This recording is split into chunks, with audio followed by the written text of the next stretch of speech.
Okay. Anytime you're ready. Okay, we're ready. Today is Monday, October 18th, 2004. I'm Kathy Bernstein, and as part of our celebration of 350 years of Jewish life in America, I'm visiting with Lloyd Levin.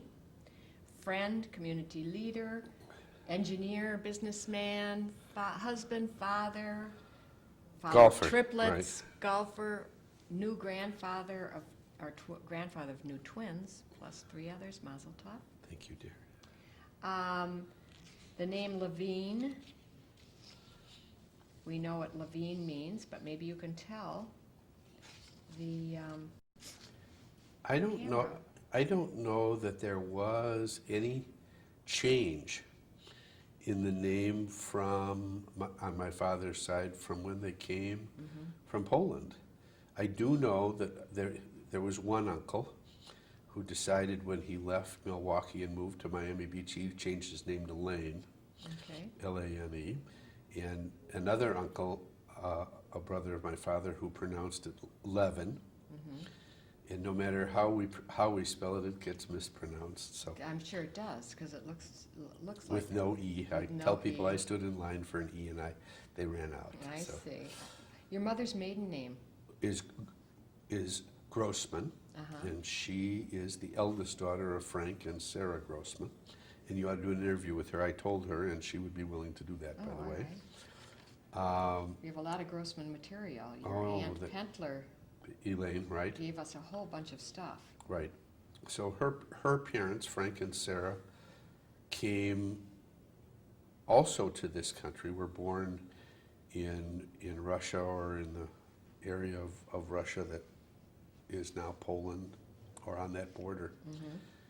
And I think that her family, at least her father, came through Canada, through the Nova Scotia entry, and then into the United States. And he met his wife, my mother's mother, in Sun Prairie, Wisconsin. What were they doing in Sun Prairie? I do not know, but she was a blonde in Sun Prairie, Jewish blonde in Sun Prairie. Sun Prairie, wow. And they married, and they had, my mother's the eldest, and there were 3 boys and 1 other girl. The oldest boy, I think, was Arthur, and he was killed in the Second World War, and then Tommy and Gordy, and my mother's sister is Elaine Petler. Right. So that's my mother's side of the family. Father's side of the family was larger, because there were 4 girls. The eldest was Rose, and then we had Alice and Ruth and Goldie. Let's see, I'm trying to remember Rose's last name, married last name. She was married. But Alice was Keene. Her married name was Alice Keene, and Ruth's married name was Gossman, and Goldie's married name was Foreman. Oh, I didn't mean Goldie Foreman from Beth Yehuda? Goldie Foreman from Beth Yehuda was my aunt. I didn't know that. And then there were 3 boys. There was Phil Levine, my uncle and my dad, and the eldest boy was Frank Lane, who moved to Florida. Okay. So they came to this country because they were I think it was all of the economic, unusual. all the normal reasons. Oppression, I don't know. I never heard any anti-Semitism stories from them. Any of them, really. Dad came when he was 9, but my impression has always been that this was just a better place to be, a better environment. When you mentioned anti-Semitism, have you witnessed or experienced anti-Semitism in your life? Not face to face. I mean, not against me personally. Personally, you never got into a fight No. or, I don't think I was ever in an environment where I felt threatened. Where were you? Where'd you go to school? Lake Bluff. I lived in Shorewood. Okay. So, and I grew up in Shorewood. I live in Shorewood again. So Yeah, back that's to our roots, right? Yeah, exactly. But I went to Lake Bluff grade school, Shorewood High School, Yeah. college at the University of Illinois Mm-hmm. in a Jewish fraternity. And so I never had What any. fraternity? I was a SAMI, Sigma Alpha Mu. So I never had any of those experiences. On the other side of the coin, obviously, in becoming involved in the community, I read a lot as it relates to pre-Holocaust Europe and anti-Semitism, and it's. Were you surprised that this was going, to find out that this was going on when you didn't yourself experience it? No? I don't think so. No. Yeah, yeah. I guess, and I'm not as surprised as I should be that it's going on again today in 2005 or 2004. I mean, it's just, we're doomed to repeat our history, and we seem to be doing a fairly good job of it. Uh-huh. So you went to Shorewood. I'm going to, but I do need to know what your dad did for a living, and your neighborhood. You told us a little bit about synagogue involvement and observance in the home, this kind of a thing. How Jewish were you? How Jewish? How does one measure how Jewish how Jewish one is? Did you have a Christmas tree?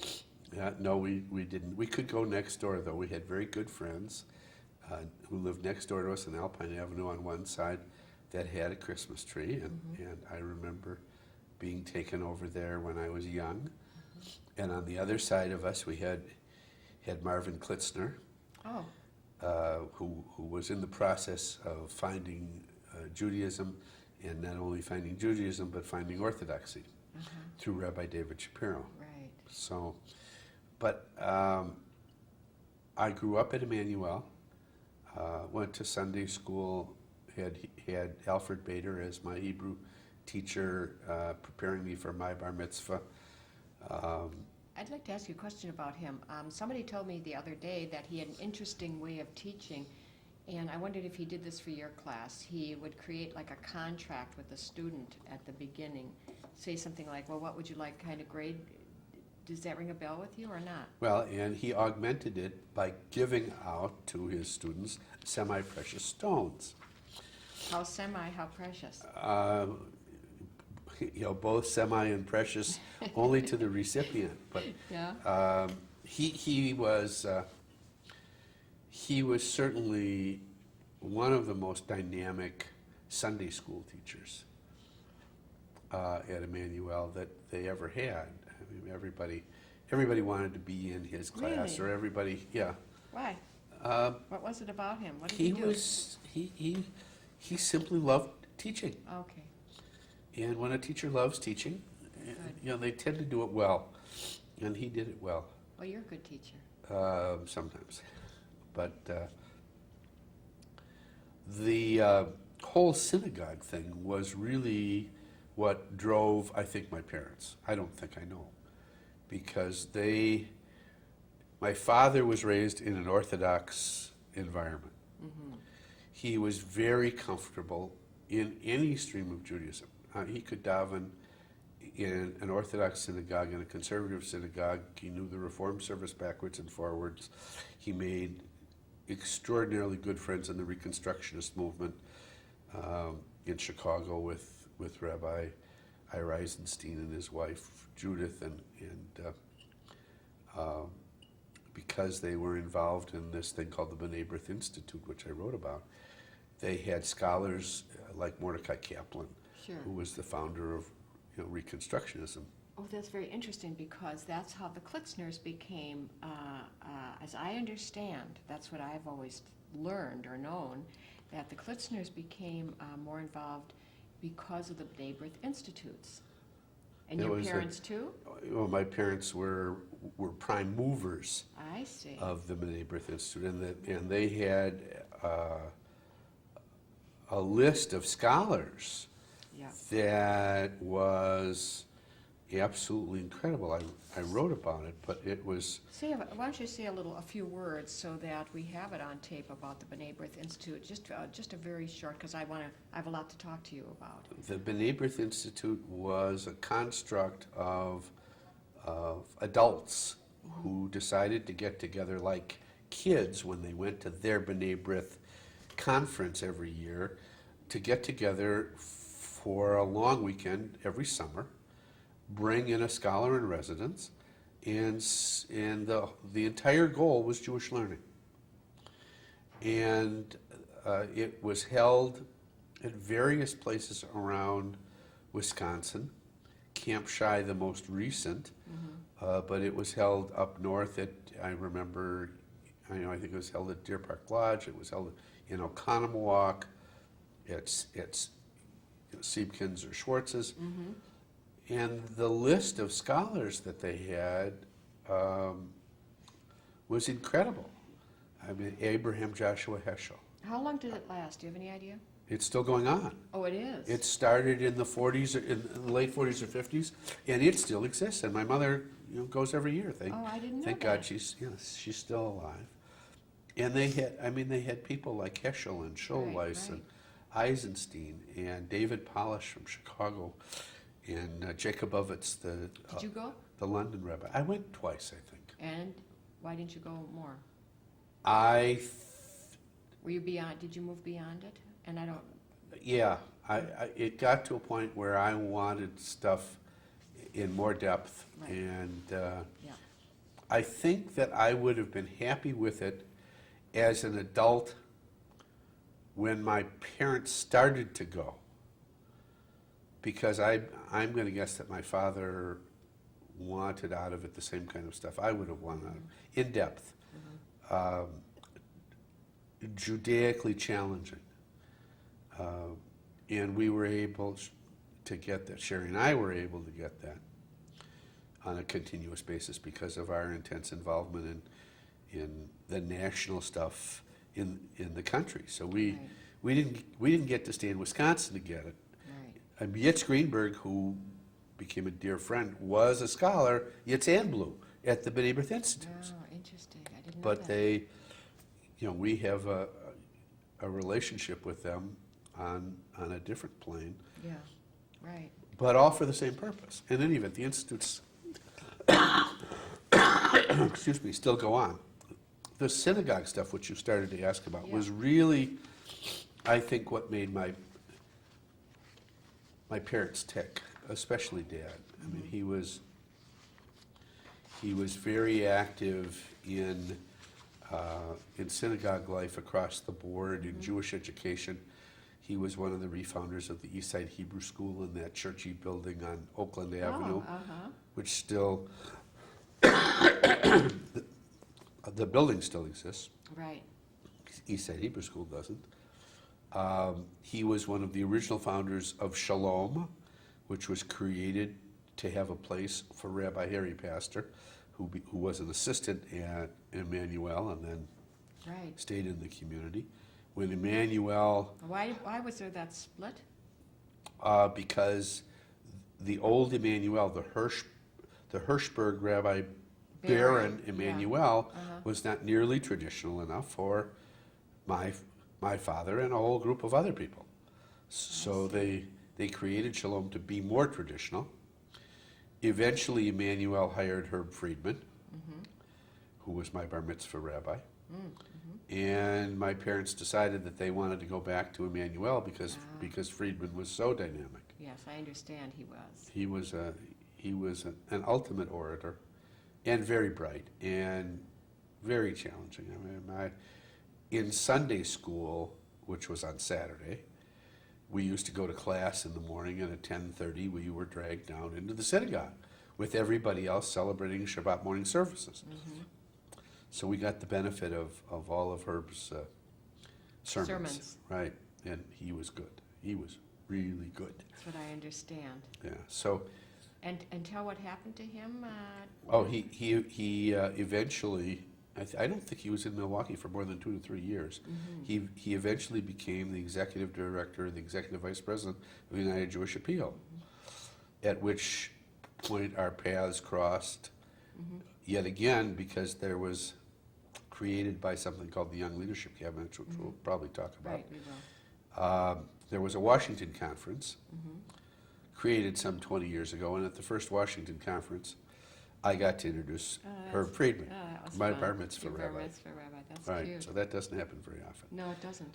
But then my father, What'd your dad do for a living? he was an attorney, but he practiced real estate. Okay. So he managed buildings, bought buildings, kept them, sold them.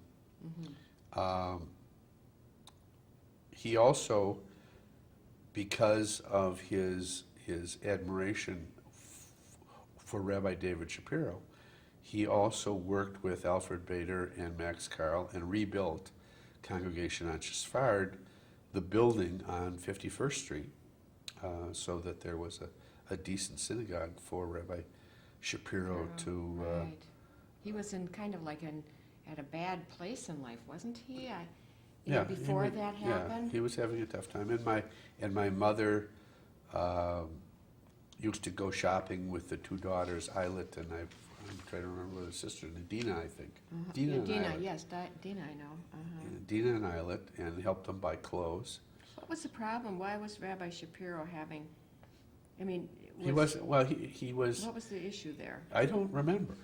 I mean, I was a kid, but I mean, I think it had to do with fundraising. I think it had to do with a congregation that didn't know how to ask people for money. I see. They thought that God would provide, and that you had Maybe, but that wasn't. Clearly, David Shapiro was a thinker, and he was a highly respected member of the community, because whenever there was an argument, Reformed, Conservative, Orthodox, wherever it was, you called David Shapiro, and he would kind of put his hands on the water and quiet the water, because everybody respected him. Dudley Weinberg from Emmanuel studied with him, as I'm sure did other people who simply respected his intellectual prowess and his understanding of the Torah. I mean, he was an internationally renowned Torah scholar. So, that too was a part of my father's activity. And, I look back at the questions that we got before this interview, and as I started to try and put things on paper, I confess I wasn't terribly surprised as I compared my activity in Jewish life to my father's activity in Jewish life. Isn't that lovely? We had a very different venue. His venue was totally local and almost totally synagogue, or synagogues. There weren't so many games then to play, were Right. there, Lloyd? No. And my venue was the United Jewish Appeal, the Council of Jewish Federations, Right. Israel stuff. Right. And yet, as I was writing the last of this yesterday, and I wrote down the scholars that the B'nai B'rith Institute and my parents related to, Wonderful. I then developed a similar list of the scholars that Sherry and I related to, some of which were the same. Rabbi Irving Greenberg is one, but then we had Alan Pollack and Leonard Fine and David Saperstein and in Israel Shlomo Hartman and Danny Levine and Those were good guys. and Albert Menfeld? yes, I couldn't remember his name, so it isn't in here, but I wrote Melitz. Oh, okay. And I wrote Klau. Okay. So between the Melitz group and the Klau group, there were Right. some Excellent. extraordinarily Yes. extraordinarily bright people. And at CJF, Mark Talisman Right. was, incredibly sensitive, especially, when you get into big picture issues like politics and Judaism. Right. I want to step back a little bit. You went to Illinois, and you studied to be an engineer? Am I I correct? started it, I have a degree in engineering physics and computer mathematics. So you must be a No, smart I started in architecture. Okay. And I quickly discovered that my sister has all of the art talent. Okay. Artist there. Real easy, slam dunk. I couldn't draw a house if you asked And me you to. wanted to but- be an architect. And I wanted to be an architect, but I can draw with a straight edge. I'm still okay with that. No, I got a degree in engineering physics, came back to Milwaukee, started a little business. I've been an entrepreneur all of my life. I do not remember the last time I got a paycheck from something I wasn't an owner What was your of. first business, Lloyd? Came up with the idea to do the invoicing for hospital-based doctors, principally radiologists, who Whatever I brought don't you know. to that? I haven't got the foggiest idea. So we started a business called We? RX, Sherry and I, Okay, my partner in life. yes. Started a business called Medical Management, Mm-hmm. and we created relationships with various doctors, radiologists in the community, and we're doing their billing. When was this? Well, I got back in early '66, so this was through the spring, summer, fall of '66. Mm-hmm. December of '66, my dad died. Mm. And I was the eldest son, and the other two children were still in school, and nobody knew anything about Dad's properties, and so I, welcome to the real estate business. So I closed up medical management, and I ended up full-time in the real estate business, and I've been there ever since. But you. A nice roller coaster. Yeah, but you've been, like other things like. Oh, now I've had. Let's talk a little bit about what you've been doing in the last 10, 12, 15, 20 years. Well, Some of the different areas in which you've branched out in business.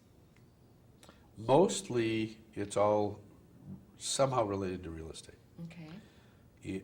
10, 12 years ago, we bought a real estate school. Mm-hmm. The children were out of the house. We were these empty nester people. And Sherry said, let's buy a business. And she has a teaching background, so we bought a real estate school and called Robbins and Lloyd Career Training Institute.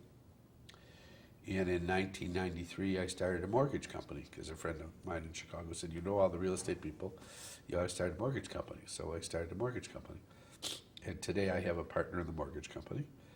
And we have office, it's gotten to be a sizable business. Tell me about it. I don't know what's We going have, on. we do residential mortgages mainly. Mm-hmm. It's cold as awful. I'm sorry. Yeah.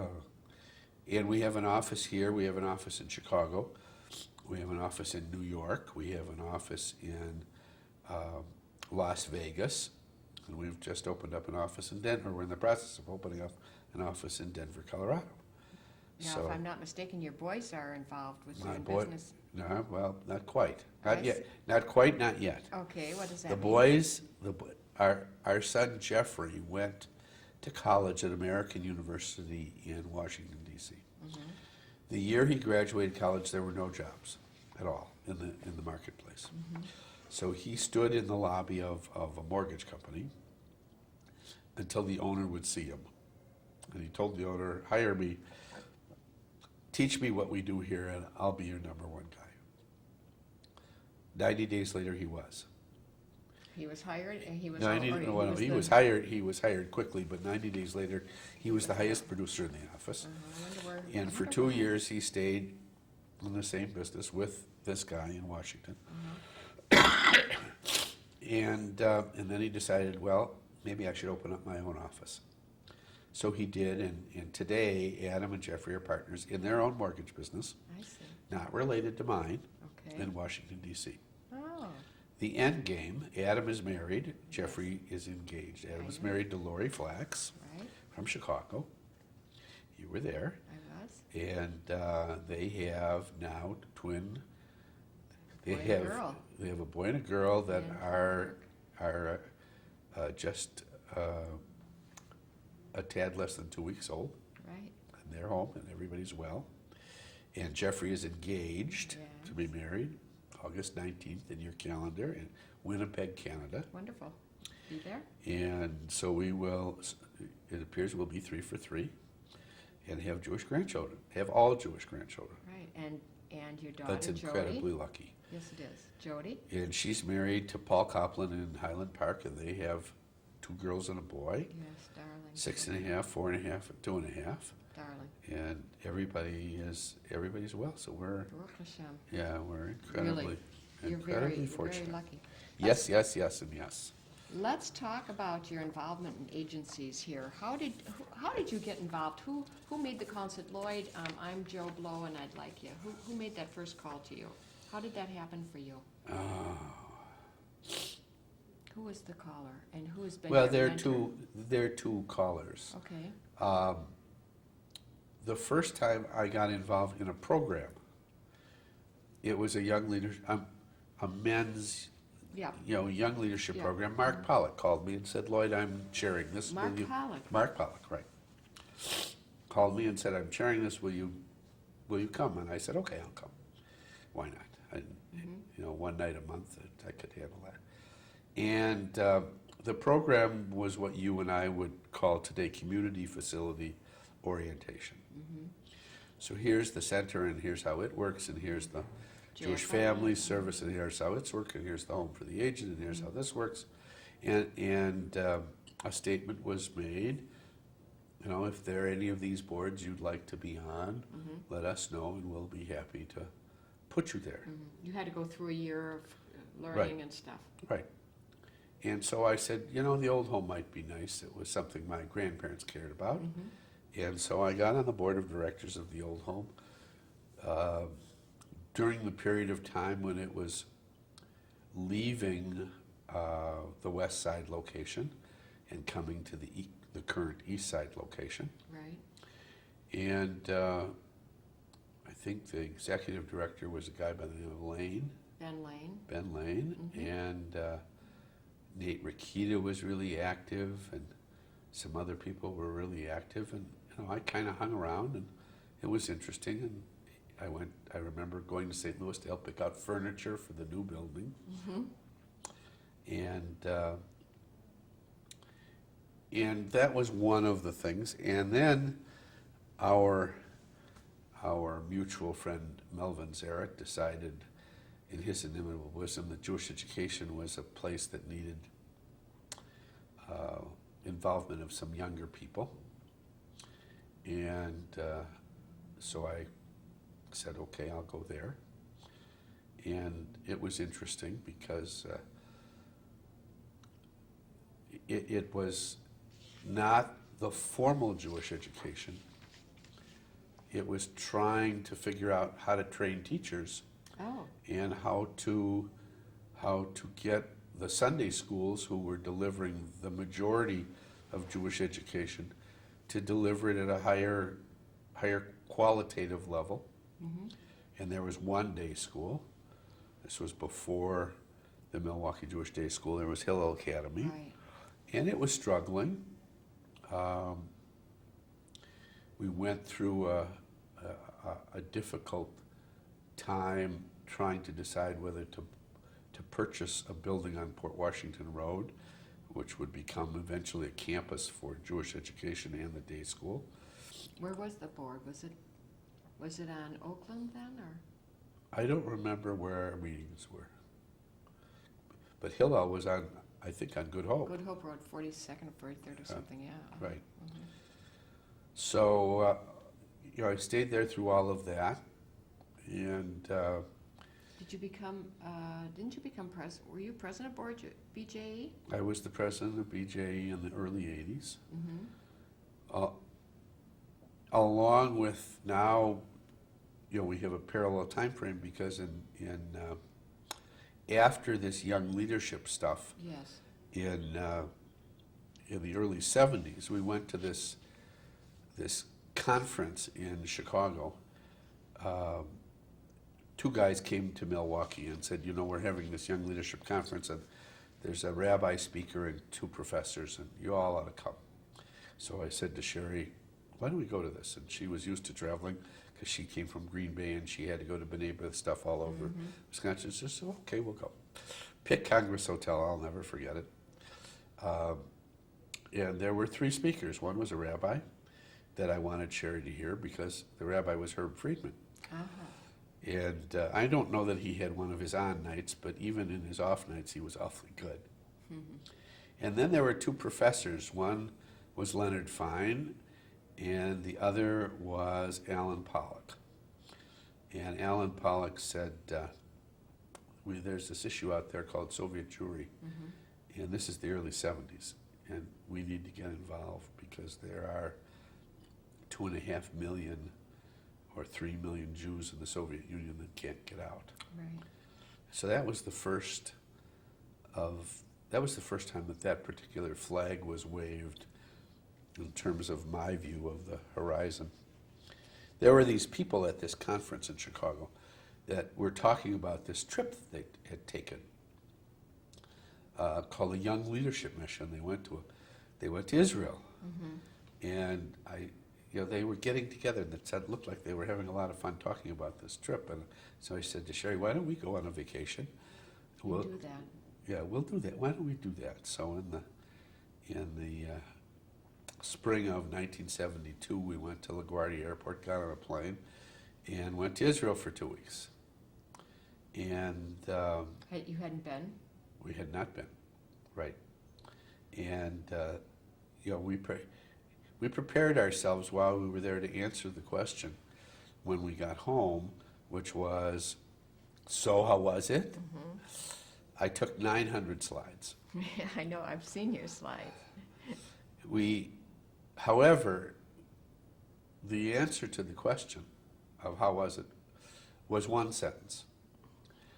And if people understood the one sentence, then as the saying goes, all of the rest is commentary, go out and learn. So the one sentence is still valid. It will change the way we lead the rest of our lives. And it did, and it has, to the point of our intense involvement in Jewish activities nationally, to the Living point there. of almost making Aliyah. We made AHA. We moved the family to Israel and lived there for a year when the kids were 13 and 14 So years what old. year was that? 1983 to 84, and it was it was awful. They were awful. They were terrible people, and they hated it. And the minute we landed in New York, they said, "Now when are we going back?" I said, "What do you want to go back for? You hated it. We'll see all our friends. You kept telling us you didn't have any friends." So it was a wonderful experience. I would do it again. I would do it again, only slightly differently. I don't think I would have effectively tried to burn the bridges. I don't know that I would have sold our house and some of the rest of that stuff. But nevertheless, it shaped a lot of what we have done in our lives. And it was terrific. There were two. There was one other experience. There was a long time ago a book that was entitled "The Conversion of Chaplain Cohn," about a Jewish army chaplain and how he really found his Judaism in the army. So I entitled mine "The Conversion of Lloyd Levin." Took place in two settings. The first setting was not the Israel setting. The first setting was a camp in Oconomowoc, Wisconsin, which I went to when I was in high school. It was then called Union Institute. It was before Olin, before Seng, and before Ruby. Okay. So and I remember staying up late at night with a flashlight after lights out, reading the current Leon Uris book, which was called Exodus. Oh, sure. So I was hooked. Yeah. Between that and the first Israel experience, it was natural to be involved in United Jewish Appeal, Council of Jewish Federations, How many times have you leadership been to development. Israel? Oh, Not counting the year that you lived there, but a year and a half you Well, lived there. The Can you year keep that we count? lived there, after we lived there, I had business there, so I was back and forth 5 times Right. a year, 4 times a year. Oh, I But see. in terms of missions, 25 or 30. What business did you have in Israel, Lloyd? I created a vehicle to invest in Israeli high-tech companies through a limited partnership, which was a tax-oriented structure. The tax-oriented didn't work, but the investment worked. The first time, 2 of the companies went public, and people did very well. And the second time, they didn't go public.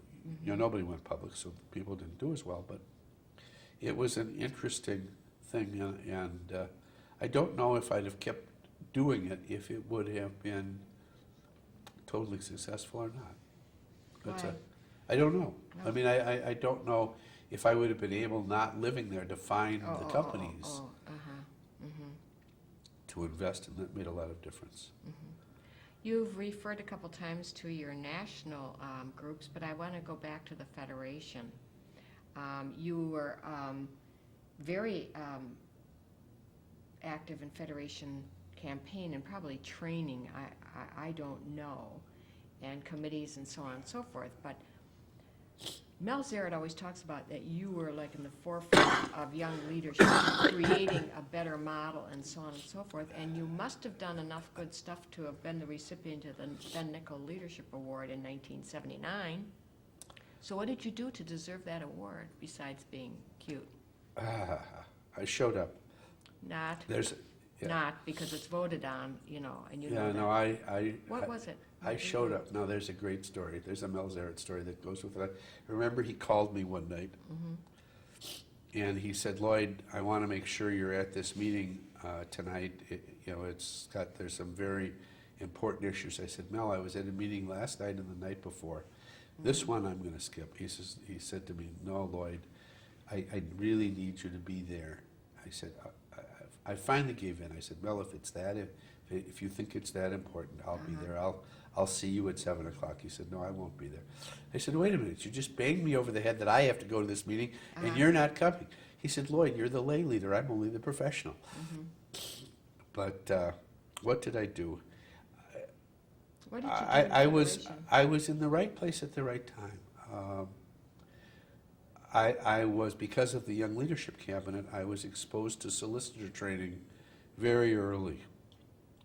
And I would travel around the country to do solicitor training. And when, I remember it well, Herman Weingrod was the campaign chair. I remember Herman. And I wanted to do solicitor training in Milwaukee. But in your own town, you are not a prophet. Right, exactly. You're not from 50 miles away, and you don't have a briefcase. So I convinced Herman Weingrod that this was at least a project worth a phone call. Call the campaign chairman in Minneapolis, for whom we had done solicitor training, and find out if he thinks it's a good idea. I quickly then hung up with Herman and called the campaign chairman in Minneapolis and told him that the campaign chairman in Milwaukee was going to call, and he should tell him how wonderful solicitor training is and how helpful it was. We weren't doing that? We were not doing it. Herman, true to his word, made the phone call, and we did solicitor training in Milwaukee that year, and I brought in friends who I had traveled to other cities with, including Billy Goldenberg from Minneapolis, but I brought in friends to do the solicitor training, and that was part of it. And the other piece of it, I think, is the way Mel opened doors on the national level so that I could bring that stuff back locally. Because if I was going to the Council of Jewish Federation quarterly and General Assemblies year in and year out, he said, "Lloyd, why don't you go to this thing called the Large City Budgeting Conference? You'll learn about the national agencies because we allocate to them, and when you come back, you'll be able to share that with that panel." And I eventually chaired the panel for many years that allocated to national agencies. We gave, it was a lot more of a process then, and the agencies that we funded got a bigger share of money than I think they do today. Now it just comes under a little, like the... Right, well, that was a problem, though, in all communities. And then with regard to 4 or 5 agencies, a good friend of mine, in fact, in Chicago, who's passed away, Art Brown, created a formula where federations were not asked to allocate, but were told. This is how much the allocation is for Jewish education, for culture, for I think 3 or 4 agencies. And in fact, I became, because of that national stuff, I was a vice president of JESNA, which is the Jewish Education Service in North America, and the National Foundation for Jewish Culture. So I got involved in agencies nationally and brought the stuff back locally. And I guess the Young Leadership Award was a product of some of that. Certainly the beginnings of some of that, because kind of stuff. Well, a Jewish agency, were you a leader in that? Were you on any committees or anything for the Jewish Agency? Of the Jewish Agency, no. I attended meetings, but I was not on any agency committees. I worked closely with Alan Markovitz, who chaired one of the... Right. Aliyah and Klita, I think, or No, absorption. settlements. Settlements. Yeah, settlements. Uh-huh. Who has been your mentor? Who would you say your life mentor, not your wife? Because your father, you said it's obvious you I think it followed. would be my father. I mean, Mhm. I thought about that, and I thought about people who did or do things that I admire, both in style and substance, including your husband, Elliot. And if I have to come down to one, it would be Dad. Mhm. Yeah, I think he cared, passionately, and didn't care much for the show. I mean, we had a set of the Talmud in our home, and when Dad passed away, we gave it to Rabbi Shapiro. But my dad was comfortable opening up and wandering through it on subjects that he was interested in, and it was, Jewish learning was done by example, not just by lecture. I know a little bit about artists, but I don't know about your brother. He is Who? a free spirit. He was married, has 2 children, has 2 daughters. Mhm. He divorced, and he's a headhunter, an employment person. Right. And he just moved back to Chicago, and he's living with a girlfriend, and we see him more now. That's nice. And he's a good guy. And I understand your niece just got married. My niece and my nephew, Artis's eldest and second eldest Oh, I didn't know that. children. Avi Zerim Avi? got married to Rachel Block, both families from Beth Israel. Oh, how lovely. And Mindy Zerim got married to a guy from I heard about that the wedding. Cambridge area. Yeah. It was was right, in I the think, building, next door in the here. building Yes, next I door. heard about it. It Yeah. was quite unusual, Uh-huh. quite special. Uh-huh. It was nice. That's very nice. What are you doing with yourself these days as far as your activities? I mean, I know for a fact, Lloyd, because I'm a close friend of Mel's and have been for many years, that when Mel always talks, there are like about 4 or 5 smart people. And I'm not going to mention who they are. However, I do know that he has always included you in that very nice little group. And I wondered what you learned, the most important thing you learned from Mel. And I know this is your interview, but it kind of tells us who you are as far as your relationship with him. Because I think he was a pretty big part of your life for a number of years. He was the ultimate chess player. He understood that it was a process of the development of a volunteer, and you didn't just take someone from the street and say, okay, you're now going to chair the committee on bylaws of Right. whatever it is. Mhm. I mean, it was a process wherein he saw that giving someone the opportunity to succeed, or even more to fail, which is a much bigger opportunity, that it was a growth process. And he would say, Lloyd, why don't you go to this meeting at a General Assembly? Or why don't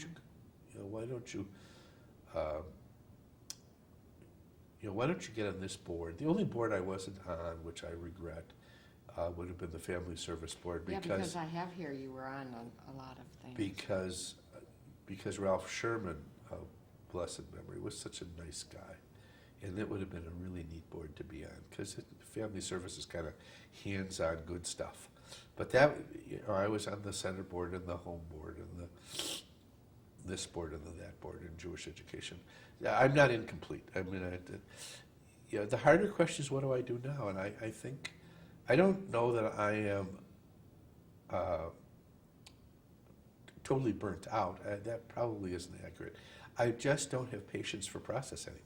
Oh, I do know that. Yeah, I know you know that. I know you know. But I you don't helped have- me very much, you know that. But And that there's. was a very nice program that you, I'm talking about the Passport to Israel, and that started from nothing. And Bob Aronson told me you watch Lloyd because you'll get a course in Community Building 101, which I Yeah. did. And I used your example as an example on how you start something. Well, it's, there's a question in this thing. How do you want to be remembered? Why, yeah, Yeah, you can and- say that and- now, but, yeah, I was gonna ask it later, but go ahead. No, but I mean, you think about what you've done, and I think that, especially, now that friends, older friends and role models Mhm.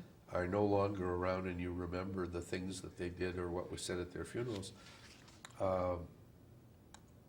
it would be nice to be remembered as I made a difference. Talk about Bill Ornstein when he passed away. He made a difference. In some of Sherry's role models in the women's division, and they made a difference. And if you can say that, that's all there is to say. I agree, by the way, I think that's true. What are you proudest of? Putting aside your wife and your children, your grandchildren, but as far as you, Lloyd, if you could say the one thing or the two things that I did, I mean, I have my things, what would be your thing? Well, I don't know that you can put aside, your family, because that's really, Of course, but that's for the me, beginning and the end of it. of course it is. Oh, what have I done in the community? What are you most proud of? Or maybe something in your business, or I did this business, I created this business that Yeah, it didn't that's- last, but I was proud of it, or whatever. I've always looked at the business side of my life as a vehicle to do the rest of the stuff, which I enjoyed doing. So it's never, I've never sought to be wealthy, and I never will be. Well, it depends on how you Define what wealth. stand, Yeah, how you right. define wealth. Mhm. But in the community that we did a couple of things. Passport was one, Akarai was the other, where I really felt. Did you do the that- first Akarai? Yeah. Let's talk about that for a minute then, if you were The first. program wouldn't have happened neither program would have happened without me. Ego statement. No, though no, it no, may you know what, be- it's the truth. Go ahead, talk about Akarai. Oh, because- I came back from UJA Young Leadership Conferences, and I said, this program works. It works in California. Uh-huh. It's worked other places, and I went to Bob Aronson, and I said, we need to do a subsidized mission. He was the campaign director at that time. And I said, we need to do a subsidized mission to Israel. And it took a year to sell him and Right. Mel Mhm. the idea that we ought to actually pay money and For have people. people go to Israel for free, Mhm. God forbid, and then come back and do solicitations. And it was men only. In the first 2 years, I chaired it, both of the first 2 years. And we raised 127% of the subsidy with increased gifts of the participants and the people that they solicited. I mean, it was always going to work. It was never not going to work if it was managed correctly. And there were meetings that we had before we went. There is no such thing as a free lunch. So people came to meetings and they learned about the Jewish community, and they learned about Israel, and they learned about the interplay between the two. And we talked about Jewish values, and we talked about some of the things that we would see. And it was a non-traditional mission, in the sense that we went different places. We probably worked a little harder, and it worked. For a number of years. Yeah. Mhm. Well, it ran into the age-old problem. Well, should it be for men, or should it be for women, or should it be for couples? Right. And it didn't fly quite as well. As it did when it At was the only men. beginning, yeah. I think there are times when the sexes do benefit from being separated. I really do. And then, and it's interesting, that is something Sherry and I have always appreciated. She was on the women's cabinet, I was on the men's cabinet. She's in Washington now at a Lion of Judah thing, which is clearly all women. Right. I mean, it works, and there is a bonding there that is different. Yeah, the whole dynamic of a the group is so right. different when you get men and women together. What do you think about, first of all, I just want to say one thing about your golfing. Did you ever want to be a professional golfer? No, I'm way too smart. I know that they're way too good. You know, but You're really good. I don't know a thing about golfing, but everybody says you're really good. No, I am good enough to be the current and 4-time champion of Brentwood Country Club. I was good enough to accidentally win the Wisconsin Senior Amateur Championship a number of years ago.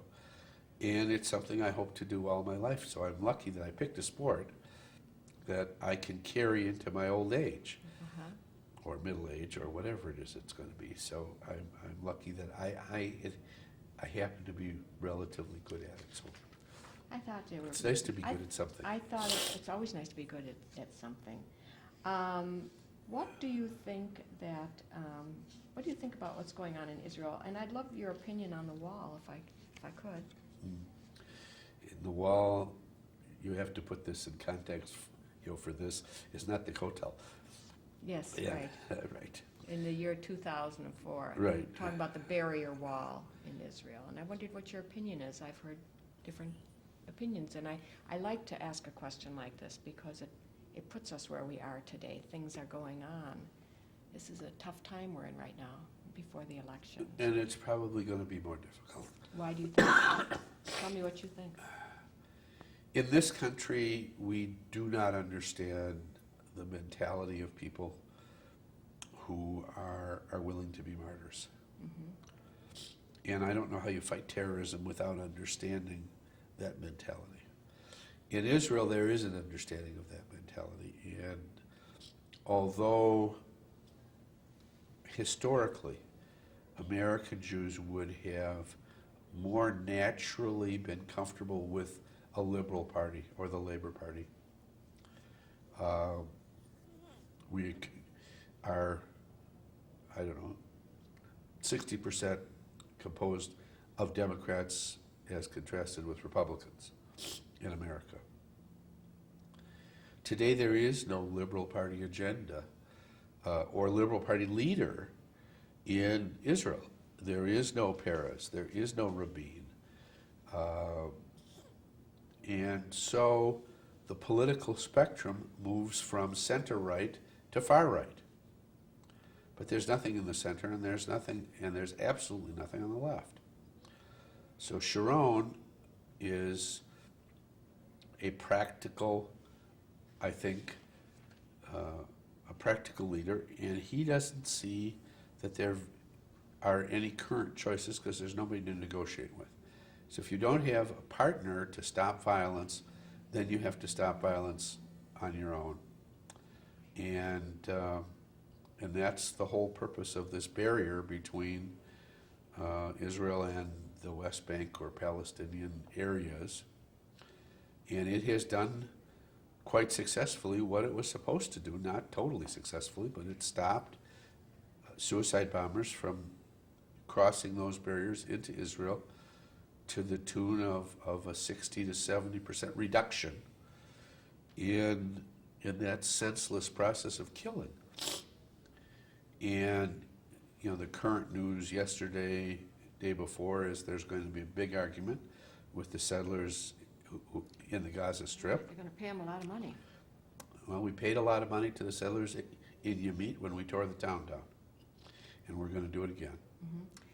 But do you think that if we wouldn't have had the barrier, that world opinion would have been so against Israel, or do you think it doesn't matter? I think that world opinion is basically worthless in terms of Israel.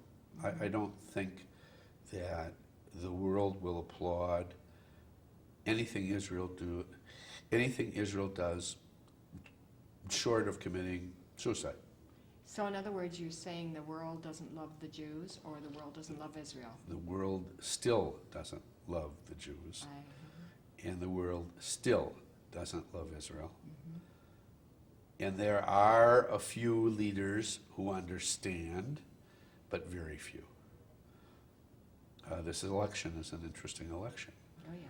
because you're facing a choice between Bush and Kerry.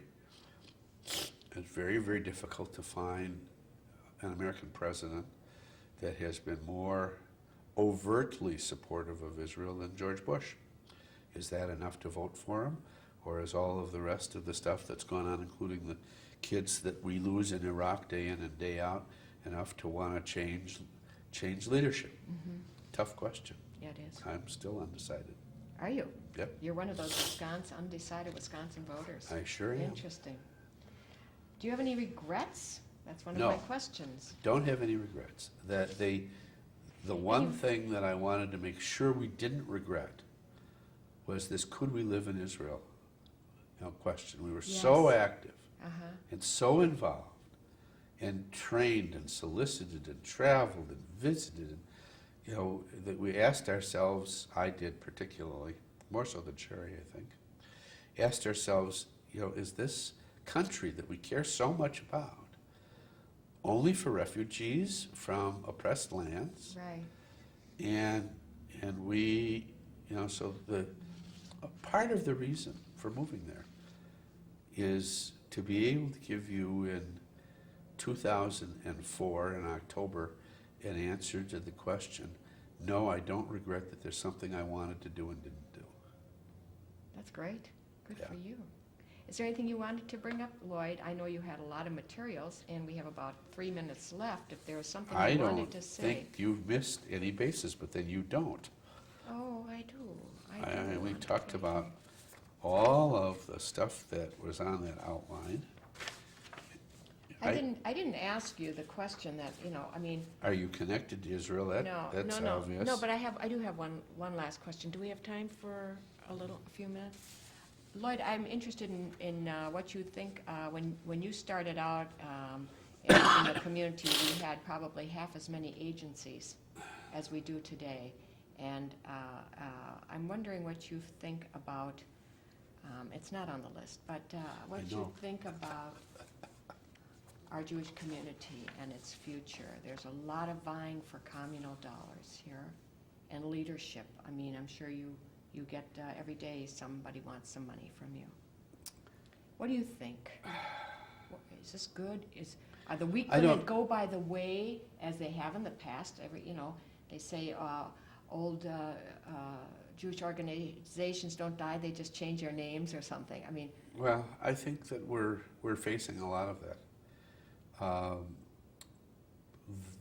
The most dynamic elements or element of the Jewish community has changed. When I was a young leader, it was the Federation. Mm-hmm. Today, it's definitely not the Federation. Today, it may be centered in the synagogue area. And certainly the Jewish Community Center plays a more, occupies a more commanding presence on the stage. But then so does the Lubavitch organization, and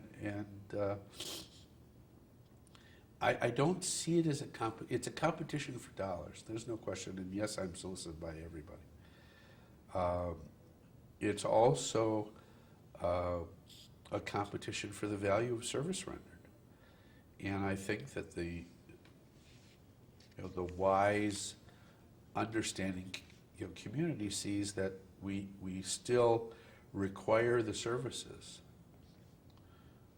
at the quality level that we have them to our elderly, to our dysfunctional families that have been the center of what the Federation dollars have funded. And so I don't see a danger that the Federation's going to go out of business.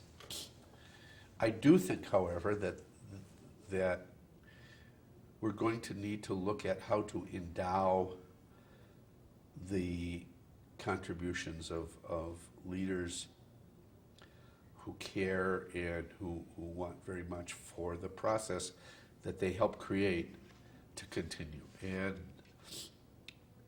I know that's happening. I know there's an active group of people who talk about endowing your federation gift, and Right. that's something Sherry and I would like to do, Mhm. like to be able to do as our resources allow us. But Right. I think that in the long road is part of the continuity that I hope will happen. Okay. Thanks. Thank you for taking the time personally. Thank you for taking the time from your busy schedule to come and visit with me, and I wouldn't miss you for the world.